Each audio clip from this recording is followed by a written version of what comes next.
आज हम आप लोगों को बहुत ही महत्वपूर्ण विषय पर बताने जा रहे हैं। आमतौर पर यह विषय इस पर कोई बहुत अधिक चर्चा अभी तक नहीं हुई है। थोड़ी बहुत ही चर्चा इस पर प्राप्त है। तो जितना गुरुदेव की कृपा है उतना ही मैं इस विषय पर प्रकाश डालने का प्रयत्न करूंगा। तो मां पद्मा है कौन? प्रथम परिचय, वह जगत गुरु तम, इस विश्व के जगत गुरु तम श्री कृपालु महाप्रभु की धर्मपत्नी कह लीजिए, आह्लादनी शक्ति कह लीजिए, प्रेरणा स्रोत कह लीजिए, जो भक्तों को रुचि हो वो कहें। मां पद्मा का जन्म लीलापुर नामक ग्राम में हुआ और बहुत छोटी सी आयु में ही जब हमारी गुरु मां केवल और केवल 6 वर्ष की थी, तभी इनका विवाह हमारे गुरुदेव से कर दिया गया। गुरुदेव से विवाह इनका जब हुआ उस समय गुरुदेव की आयु लगभग 10-11 वर्ष की थी, बहुत बड़े नहीं थे। और प्राचीन समय में जो लोग पहले के लोग हैं वो जानते हैं कि बहुत छोटी आयु में बालिकाओं का विवाह कर दिया जाता था। हाँ, उनको भेजा नहीं जाता था, वो गमन होता था बाद में। 10 साल 15 साल तक समय ले लिया जाता था, उसके पश्चात गमन होता था, लेकिन विवाह कर दिया जाता था। तो वैसे ही गुरु माँ का गुरुदेव से विवाह बहुत पहले हो गया था। तो हम प्रमुख बातों पर बोलेंगे। देखिए, मां पद्मा देवी साक्षात गुरु का ही स्वरूप हैं, अर्थात गुरुदेव में और मां में कोई अंतर नहीं है, तिल मात्र का भी अंतर नहीं है। जैसी भक्ति, जैसी पूजा गुरुदेव की आप लोग देखते हैं, करते हैं, और जो लोग प्रत्यक्ष थे गुरुदेव के समय पर, जब गुरुदेव अपने दिव्य देह से हमारे समक्ष उपस्थित थे, तो जो लोग प्रत्यक्ष थे उन्होंने देखा है गुरु भक्ति कैसे करते थे, गुरु सेवा कैसे होती थी। उन्होंने यह भी देखा होगा कि गुरु माँ का भी पूजन उसी प्रकार से हुआ करता था। और विशेष तौर पे गुरु पूर्णिमा के अवसर पर, अब तो गुरु पूर्णिमा भक्तिधाम मनगढ़ में मनाई जाती है, क्योंकि वहां का जो स्पेस है, साधना हॉल है, वो बड़ा है। भक्ति भवन 2012 से वहां प्रारंभ हुआ, लेकिन जब रंगीली महल बरसाना में बनाया गया 2002 में, तो वहां पर गुरु पूर्णिमा मनाई जाती थी। इसके पूर्व वृंदावन में मनाई जाती थी, क्योंकि वो रंगीली महल का हॉल, वो एरिया बहुत बड़ा था, विशाल था। तो वहां पर जो गुरु पूर्णिमा मनाई जाती थी, जो लोग जाते होंगे उन्होंने देखा होगा, उनको स्मरण होगा। अब उसके पूर्व की बात तो वही लोग जाने जो उस समय पर गए। मैंने तो जो देखा है प्रत्यक्ष रूप से वो बता देता हूं। तो मां पद्मा का भी पूजन होता था गुरु पूर्णिमा के खास दिवस पर। अब बताइए, गुरु पूर्णिमा के दिवस पर मां पद्मा की पूजन का क्या प्रयोजन? कोई सोचे, बुद्धि लगाए। और जब महाराज जी थे तो आश्रम में जो भी होता था वह सब महाराज जी की आज्ञा से हुआ करता था। बहुत से लोगों को ये पता नहीं, उनको लगता है कि महाराज जी तो बस प्रवचन सत्संग इत्यादि में ही व्यस्त रहते होंगे, वो कहाँ इतना आश्रम के कार्यों को देख पाते होंगे, बूढ़े भी थे ना। अरे अंतिम घड़ी तक उन्होंने आश्रम के प्रत्येक कार्यों का अवलोकन किया है, जानकारी रखते हैं सब कुछ। उनको तो नाम भी स्मरण था कि कौन सा व्यक्ति कहां पर सेवा कर रहा। अब बताइए, हजारों भक्त लोग आश्रम वासी हैं, 3-3, 4-4 आश्रम, प्रमुख आश्रम, उनमें सबका नाम भी याद रखना बहुतों का, और कौन सा व्यक्ति कौन से विभाग में कार्यरत है, सेवा कर रहा है, वह सब महाराज जी को स्मरण था। कहां पर कितना कार्य हुआ है, कितना नहीं हुआ है, कितने समय में हो जाएगा, कौन सा प्रचारक किस क्षेत्र में प्रचार कर रहा है, किस शहर में प्रचार कर रहा है। और लोग फोन लगा के स्वयं पूछ लेते थे कि कौन से शहर में प्रचार कर रहे हो भाई। अच्छा, इस शहर में गए, अब उस शहर में जाओगे।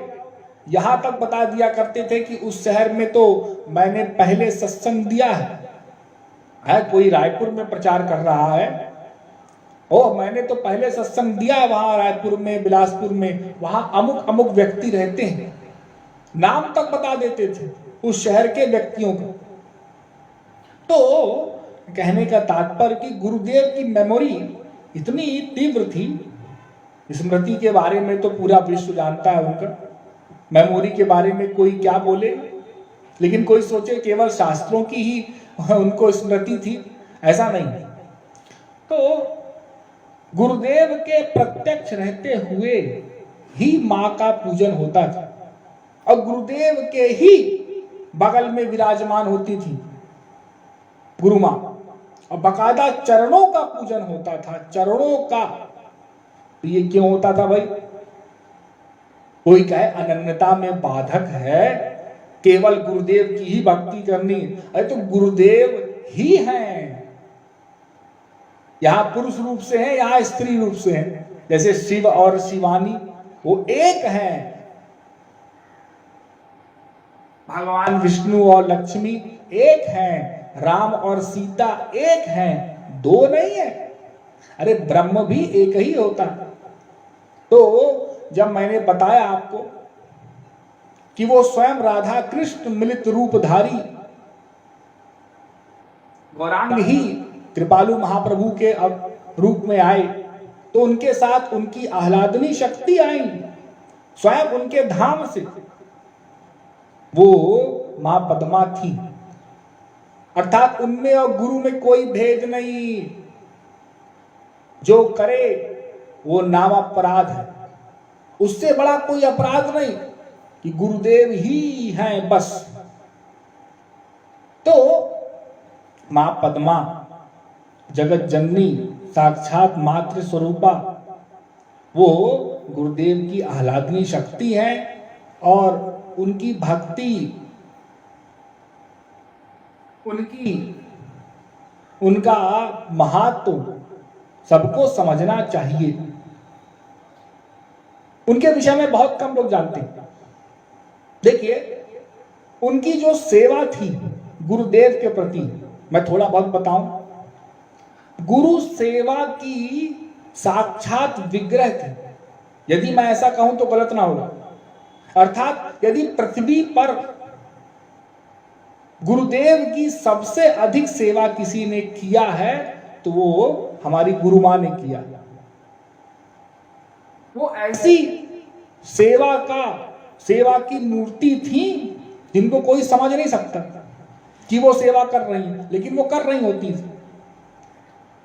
गुरुदेव के साथ साधना कक्ष में रहना, जब साधना होती थी, भजन होता था, तो कोई बैठे ना बैठे, अरे बड़े बड़े प्रचारक तक, बड़े बड़े जो साधक तक एक बार को उठ जाएगा, लेकिन गुरु माँ की इतनी अवस्था अम्मा जी की, और उसके पश्चात भी अम्मा जी बैठे रहे, निरंतर बैठे रहे। महाराज जी साधना कक्ष में आए, साधना हॉल में, फिर चले जाए, फिर आए, फिर जाए, लेकिन अम्मा जी वैसे ही बैठे रहे वहां, और भजन करते रहे, बोलते रहे, भगवान नाम लेते हुए बैठे रहे। ऐसा नहीं कि मूक खाली बैठे, भगवान नाम लेते हुए, ताली बजाते हुए कीर्तन करती रहती थी निरंतर और प्रतिदिन। उनसे अधिक कीर्तन किसी ने किया ही नहीं, और इतने मौन पूर्वक कि लग ही नहीं रहा कि कीर्तन कर रहे हैं। वो जैसे साधकों को शिक्षा दे रही हैं कि देखो गुरुदेव ने जो बताया है प्रैक्टिकल, वो करके बताती हैं कैसे किया जाता है। लोग कहते हैं भजन कैसे होगा, इतनी देर कैसे बैठेंगे, ओहो अम्मा जी ने बता दिया, करके बता दिया, और अपनी वृद्धावस्था में करके बताया। जब महाराज जी आश्रम के बाहर होते थे तो आश्रम के पूरे कार्यों का संचालन मां पद्मा देवी के हाथ में होता था, पूरे कार्यों का संचालन होता था, सब कुछ संभालती थी, सब कुछ देखती थी, एक एक इंच का उनको पता था। यहां तक पता होता था कि इस स्थान पर यह गमला रखा हुआ, इस स्थान पर यह गमला रखा हुआ था, आज वह गमला कहां चला गया, किसी ने हटाया है क्या? अरे तुम्हारी तबीयत तो कल खराब थी, तुम वहां पर काम क्यों कर रहे हो, जाओ जाकर के आराम करो। अब सैकड़ों वहां पर काम करने वाले, सबके बारे में जानकारी, वो व्यक्ति वहां का है, वो व्यक्ति वहां की है, अमुक अमुक शहर के अमुक अमुक राज्य की है, वो वहां सेवा कर रही है, कोई तकलीफ हुई क्या सेवा में, हाँ आओ हम निराकरण करते हैं, समझाती थी बैठा करके। उनके पास निरंतर लोग बैठे रहते थे। लोग सोचते थे कि अरे ऐसे ही बैठे होंगे, ना, वो बकायदा गुरु सेवा का ज्ञान देती थी, गुरु भक्ति के बारे में, और बहुत अधिक अपने पीछे लगाती नहीं थी कि हमारे पीछे बैठे रहो, ना, साधना चल रही है जाके साधना में बैठ जाती थी ताकि सब लोग साधना में बैठे। कुछ लोग गुरु माँ को छोड़ते ही नहीं थे, उनके पीछे पीछे ही लगे रहते थे, बैठे रहते थे।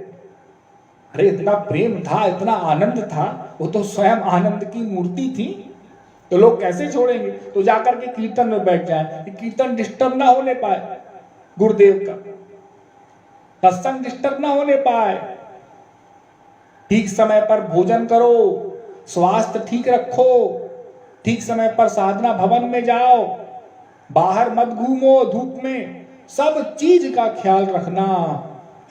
एक संसारी माँ है, अपने एक बच्चे दो बच्चे का ध्यान नहीं रखती, कह देती अरे हम तो थक गए, ये बच्चों से हम परेशान हो गए, और वो सैकड़ों बच्चों का ध्यान रखती थी। अरे तुम्हारे पास वस्त्र नहीं है क्या, फट गए हैं, ये कैसा पहने हो, ओ दूसरा हम दिलवा देते हैं। मैं बहुत पहले की बात कर रहा हूं, बाद में तो परिषद बढ़ गया, बहुत भीड़ हो गई, मनगढ़ में लाइट भी नहीं हुआ करती थी पहले, और कोई चिकित्सा व्यवस्था नहीं थी, बहुत पहले की बात कर रहे हैं, चिकित्सा व्यवस्था नहीं थी, डॉक्टर नहीं था, तो जब कोई बीमार पड़ता तो अम्मा जी ही थी वो जो जड़ी बूटी घोल करके बना करके उसको दे देती थी। बुखार है ये लो, कहीं चोट लग गई ये लो, स्वयं बना करके दवाई दे देती थी और उसका उपचार करवा दिया करती थी। और उनके प्रेम से, उनके सौहार्द से वो साधक बहुत जल्दी ठीक हो जाया करता था। वो अम्मा जी ही थी जो महाराज जी के जाने के पश्चात आश्रम में लोगों को बांधे रखती थी अपने प्रेम से, स्वयं भी गुरु सेवा करती थी, हर कार्य करती थी, किसी कार्य को छोटा बड़ा नहीं मानती थी, वृक्षों को लगाना, उनकी देखभाल करना, एक एक वृक्ष को नाम दिया, एक एक गाय को भी नाम दिया। गायों को नामों से पुकारा जाता था।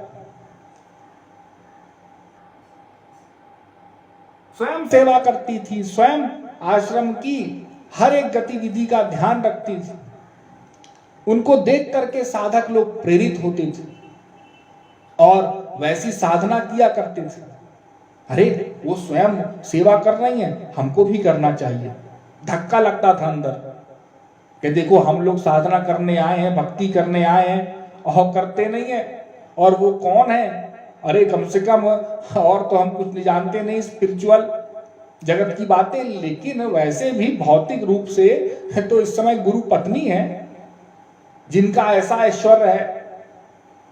ओ लाखों जिनके शिष्य हैं, लाखों करोड़ों लोग जिनको अपने घर में बुलाने के लिए तैयार रहते हैं, निरंतर आमंत्रित करने के लिए, वो स्वयं कार्य सेवा कर रही हैं। अरे यहां तक कार्य सेवा भी किया। कोई सेवा को छोटी बड़ी नहीं माना।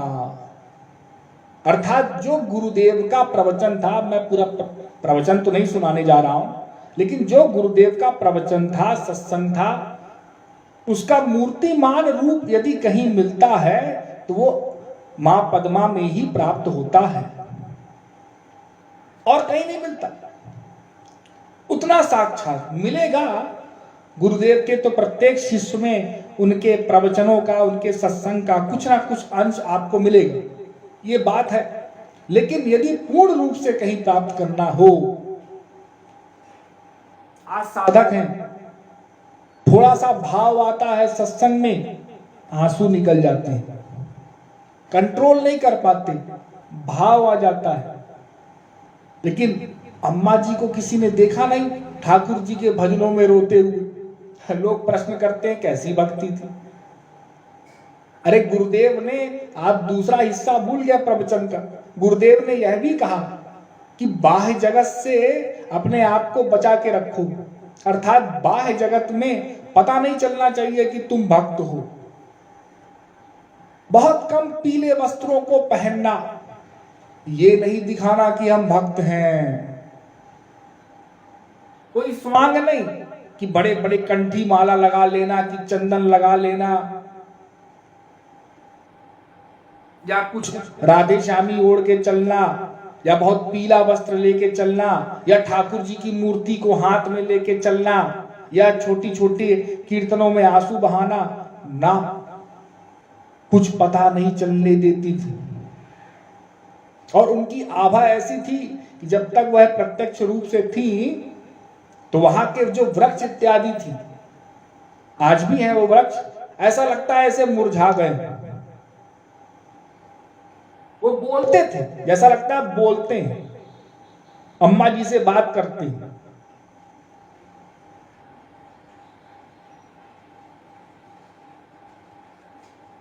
वहां के जड़ वस्तु भी चैतन्यवत प्रतीत होते थे। ऐसा उनका प्रभाव था, ऐसा उनका आशीर्वाद था, ऐसी उनकी कृपा थी, ऐसी करुणा थी। छोटे से छोटा साधक भी जो अभी अभी आया है, कुछ जानता ही नहीं। अरे आप बड़ी से बड़ी जगह में जाएं, आप जाते होंगे, जहां थोड़ा भी धन आ गया, हर एक 4 मंजिला 5 मंजिला मकान ही किसी ने बना लिया, उस स्त्री से भी मिलना संभव नहीं होता।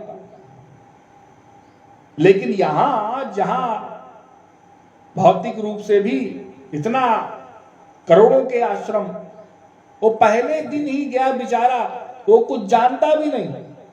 और कोई कहे कि अरे हो सकता है कुछ लाभ के लिए, अरे कोई लाभ नहीं, गरीब से गरीब वो भी उनके पास जाकर के बैठे, कोई सेवा नहीं, कोई चार्ज नहीं, और घंटों बैठा रहता था।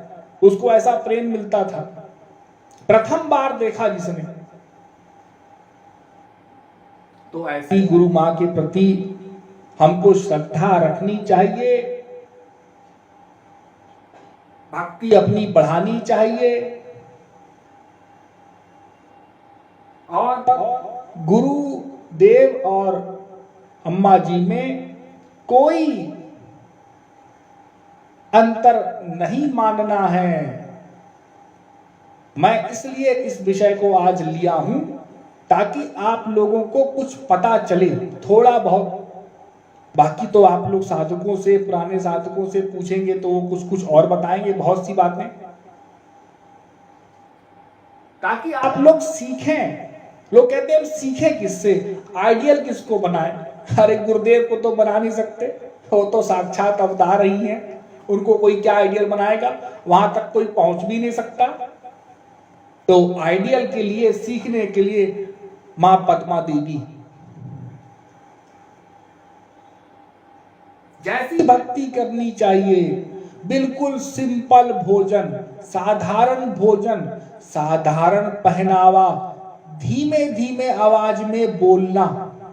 देखो तेज आवाज में बोलना भी अपराध है। जब गुरुदेव की वाणी तेज थी तो यदि आप भी तेज वाणी, आज बहुत से लोग तेज वाणी में बोलेंगे, गुरुदेव की नकल करेंगे। वो कितने बजे उठते थे, रात को 1 बजे, हम भी उठेंगे, हम भी उनके जैसे टहलेंगे, वॉकिंग करेंगे, उनके जैसे जूता पहन के टहलेंगे। अब बताओ, गुरुदेव की नकल करने चले, उनके जैसे हाव भाव करेंगे, उनके जैसे आसन में बैठ जाएंगे। अरे अम्मा जी को तो स्वयं गुरुदेव ने ही आसन में बैठाया, उन्होंने कभी नकल नहीं किया, उनका रूटीन ही अलग था। बिल्कुल सिंपल भोजन, सिंपल आचरण। आप उनके फोटो इत्यादियों को देखिए, वीडियो को देखिए, पुराने वीडियो को। महाराज जी कीर्तन करवा रहे हैं, हाँ कहाँ है महाराज जी? कुसुम सरोवर में। सब साधक बैठे हुए हैं, हाँ बैठे हुए हैं। अम्मा जी एक चबूतरे में जाके बैठ गए। लो, अरे आसन लगा है आपका, आपका तो आसन बगल में लगा है, नहीं हम पीछे ही बैठ गए। क्यों वहां जाकर के आगे बैठना, वो कैमरे में आना, गुरुदेव की भक्ति में, साधना में डिस्टर्ब करना। पीछे पीछे रहती थी, कभी बोलती भी नहीं थी। महाराज जी पूछा करते थे कि चलना है कि नहीं, तो अम्मा जी केवल सर को हिला दे, कुछ बोले ना। अर्थात जब वो पूछेंगे, उनको लगेगा कि उनके कार्य में डिस्टर्ब नहीं होगा किसी प्रकार से, तब हमको ले जाना उचित समझेंगे, तब हम जाएंगे, ऐसे नहीं जाएंगे। अब बताइए क्या पद है, एक साधारण पत्नी भी होती है तो उसको पति का सब अधिकार प्राप्त होता है, लेकिन यहां अपने अधिकारों को भी छोड़ दिया, जो अपने मूलभूत अधिकार थे। कभी डिस्टर्ब नहीं किया गुरुदेव को। गुरुदेव साल साल भर, 2-2 साल भर बाहर रहते थे, प्रवचन इत्यादि के कार्यक्रमों के लिए जाया करते थे। तो समय तो लग ही जाता है, और पुराने समय में तो कोई मोबाइल था नहीं, टेलीफोन था नहीं कि भाई बात भी हो जाए बीच में। गुरुदेव का परिवार भी था, बच्चे भी थे, उन सबको पालना पोसना सब गुरु माँ के ही जिम्मेवारी में था। लेकिन कभी ये नहीं कि आप इतने समय से नहीं आए। और जब महाराज जी आते भी थे तो केवल 15 दिन, महीने भर के लिए। आपको जानकारी दे दें, साल भर में आवे 1 महीने के लिए, उसमें भी आश्रम के कार्यों को करना, उसमें भी साधना शिविर लगा रहे हैं, साधना में है। और पहले की साधना तो कैसे होती थी आप जानते ही थे, कि साधना में भाव में ही रहते थे महाराज जी, भावावस्था में। फिर प्रवचनों के लिए चले जाना, फिर साधना शिविर लगवाना, अर्थात अपने परिवार के लिए बहुत कम समय दिया उन्होंने। रचनाएं लिख रहे हैं, प्रवचन दे रहे हैं, रिकॉर्डिंग्स चल रही है, भजन की भी, भजन निरंतर चलते ही रहते थे, बाहर के लोग आके मिलते रहते थे। तो ये सब जो कार्य दिखाई पड़ते हैं आज हमको, इतने बड़े बड़े आश्रम, ये भक्ति मंदिर है, ये प्रेम मंदिर है, ये कीर्ति मंदिर है, ये भक्ति भवन है, ये प्रेम भवन है, ये रंगीली महल है, ये बिना अम्मा जी के संभव नहीं हो सकता था, कभी भी नहीं। मैं चैलेंज करके कहता हूं, बिना अम्मा जी के ये सब संभव नहीं हो सकता था। इतना सब कुछ जो हुआ, इतनी रचनाएं। और आपको एक बात बताएं, जो महाराज जी का सर्वश्रेष्ठ ग्रंथ है, राधा कृष्ण के भजनों में जो सर्वश्रेष्ठ, हमारे दृष्टिकोण से, आप लोगों के दृष्टिकोण से और भी हो सकते हैं, वह प्रेम रस मदिरा 1008 पद का यह ग्रंथ अभूतपूर्व ग्रंथ है। आध्यात्म जगत में ऐसा ग्रंथ ना हुआ था, ना है, ना होगा हमारे दृष्टिकोण से। हरि महाराज जी ने कि एक जड़ पत्थर से भी आंसू निकल जाएं, ऐसी ऐसी लीलाएं हैं ठाकुर जी की कि भागवत भी कोई पढ़े, कोई कुछ भी पढ़े, पूरे ग्रंथों को पढ़ ले, लेकिन ऐसी लीला नहीं मिलेगी। ऐसा उनका दृष्टांत दिया गया है, अवलोकन किया गया है, इतने साफ तरह से, इतना ब्रज रस से ओतप्रोत है। वह जब प्रेम रस मदिरा का ग्रंथ की रचना महाराज जी ने की, तो महाराज जी ने अर्थ नहीं लिखा। अब ब्रज भाषा तो बहुत कम लोग समझते हैं, या महापुरुषों के ग्रंथों में तो बहुत गूढ़ गूढ़ बातें छुपी होती हैं, उनको कौन समझेगा, कौन अर्थ लिखेगा। अब बिना अर्थ के तो जब रूप ध्यान ही नहीं बनेगा तो कैसे काम चलेगा। अरे भाई, कुछ शब्द ऐसे हैं कि उनका अर्थ ही नहीं समझ में आ रहा है किसी को, किसी के पल्ले नहीं पड़ रहा, प्रचारक हो चाहे कोई हो, चाहे कोई विद्वान हो। तो साधकों ने कहा कि महाराज जी इसका अर्थ भी कर दीजिए। तो महाराज जी थोड़ा नाराज हो गए। महाराज जी ने कहा कि हम नहीं करेंगे। अरे इसका हम क्या अर्थ करते हैं, एक एक पद का अर्थ करने जाएंगे, ये ऐसा है कि वो हमारा जीवन निकल जाए तब भी हम अर्थ नहीं कर सकते, हम क्या अर्थ करते हैं इसका। तो जब अम्मा जी ने देखा कि लोग हताश हो रहे हैं और बार बार बोलने पर भी गुरुदेव नहीं मानते हैं, नहीं इसका अर्थ करते हैं, तो अम्मा जी ने स्वयं अर्थ कर दिया, स्वयं अर्थ कर दिया। जिन अम्मा जी को किसी ने लिखते पढ़ते कभी नहीं देखा, बहुत कम, कि ब्रज भाषा की जानकारी कैसे हुई, और उसमें कुछ संस्कृत के बोल भी हैं, बहुत से संस्कृत के शब्द हैं, उनकी जानकारी कैसे हुई, उनको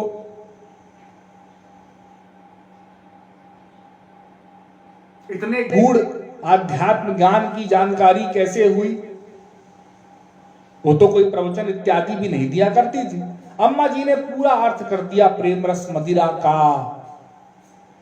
वो पुरानी पुस्तकों में आप 1995, 1990 तक की या 2000 तक के जो पुस्तक वहां आश्रम से मिलती थी प्रेम रस मदिरा, उसमें लिखा भी होता था कि भावार्थ लेखिका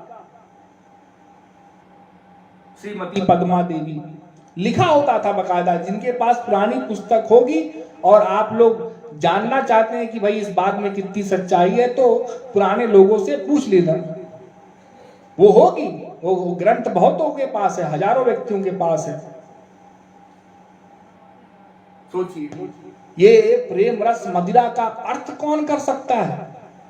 गुरुदेव के आंतरिक भावों को कौन समझ सकता है कि गुरुदेव ने किस अर्थ से, क्या मर्म छुपा है उसमें, और उसको लिखा है, और ऐसा अर्थ किया है कि हूबहू लगता है।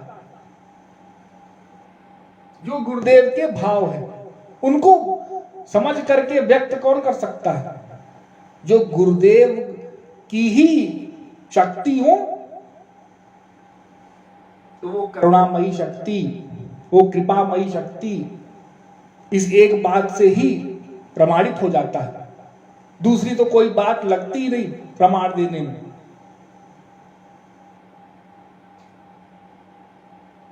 और अंत में इतना ही कहूंगा कि अम्मा जी जब तक थी तब तक महाराज जी तो पति उनके थे ही, सब कुछ थे, सर्वस्व थे, वो तो सर्वस्व मानती थी, लेकिन महाराज जी को सबसे अधिक उन्होंने गुरु रूप में ही माना।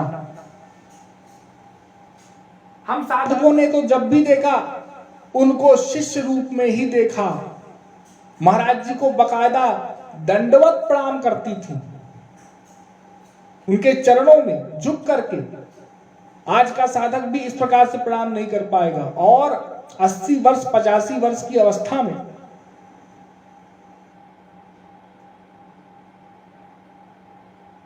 झुक करके प्रणाम करना, दंडवत प्रणाम करना,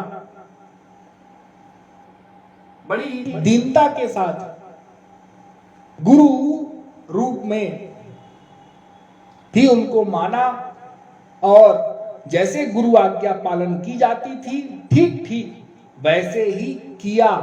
किसी चीज का श्रेय नहीं लिया, किसी चीज का अहंकार नहीं था कि हमने ये कर दिया, हमने ये सहयोग कर दिया, ना, हमने तो कुछ किया ही नहीं, इस प्रकार का भाव था। हम तो कुछ कर ही नहीं पाए इस जीवन में, इस प्रकार का भाव था। हम कहीं बाधा तो नहीं बन रहे, हमसे कोई परेशानी तो नहीं हो रही, हमसे कोई गलती तो नहीं हो गई, निरंतर यह चिंतन। तो ऐसी दैन्य अवस्था थी गुरु मां की।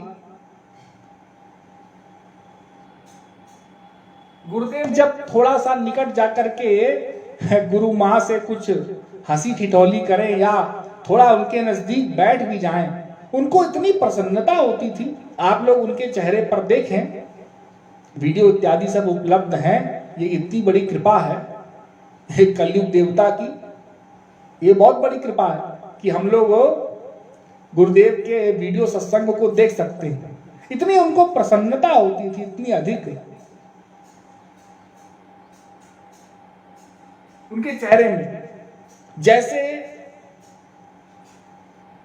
अनादिकाल से बिछड़े हुए उनके प्रियतम उनके निकट आ गए।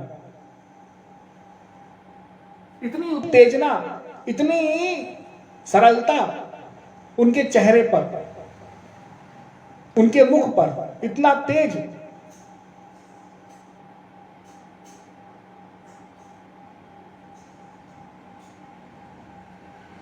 मैंने तो प्रत्यक्ष रूप से उनके दर्शन किए, लाभ मिला, तो मैंने तो यही पाया कि उनके निकट भी कोई नहीं जा सकता। अब ये है कि अब जबरदस्ती कोई ना मान के उनके प्रभाव को चला जाए। यदि उनके प्रभाव को कोई जानता है, उनके महात्म को, तो निकट जाने में भी इतना संकोच होता था, इतना तेज था।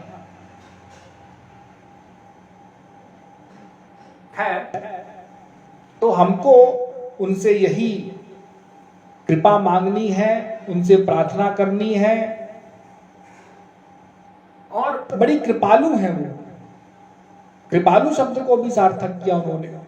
वो कृपा तुरंत कर देती हैं। आप कृपा की याचना कीजिए, वो तुरंत कृपा करेंगी। तो उनसे यही याचना करनी है कि हे मां, आपकी कृपा निरंतर हमारे ऊपर रहे, हमारे अंदर भी दीनता आए, सरलता आए, हम भी गुरु भक्ति की ओर अग्रसर हों, गुरु भक्ति में आलस्य ना करें।